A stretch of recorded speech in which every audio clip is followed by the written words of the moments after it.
আসসালামু আলাইকুম বন্ধুরা, এমন একটা অ্যাপস বানাইছে যে যারা যারা ব্লগ ভিডিও বানা তাদের জন্য বেস্ট। তো ভিডিওটা দেখতে থাকেন। এই যে আমি সাপোজ ফ্রন্ট ক্যামেরা দিয়ে ভিডিও করতেছি এখন। এই যে সাধারণ খেলে উহুরমি টাচ করে দিমু, এই দেখতে থাকেন।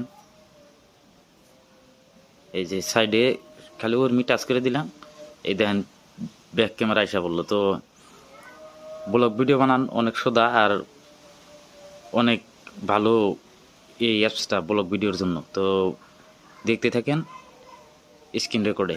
এই যে দেখেন আমি সামনে এসে বললাম, আবার এই যে দেখতেছেন। তো ভিডিও দেখতে থাকেন। আমি তো বন্ধুরা এসে বললাম স্ক্রিন রেকর্ডে, তো ভিডিও দেখতে থাকেন। আমি অ্যাপসটার নাম কয়ে দিতেছি। তো অ্যাপসটার নাম হইল ক্যামেরা, বিউটি ক্যামেরা। তো বিউটি ক্যামেরা আপনারা প্লে স্টোরে যাবেন। প্লে স্টোরে যাওয়ার পর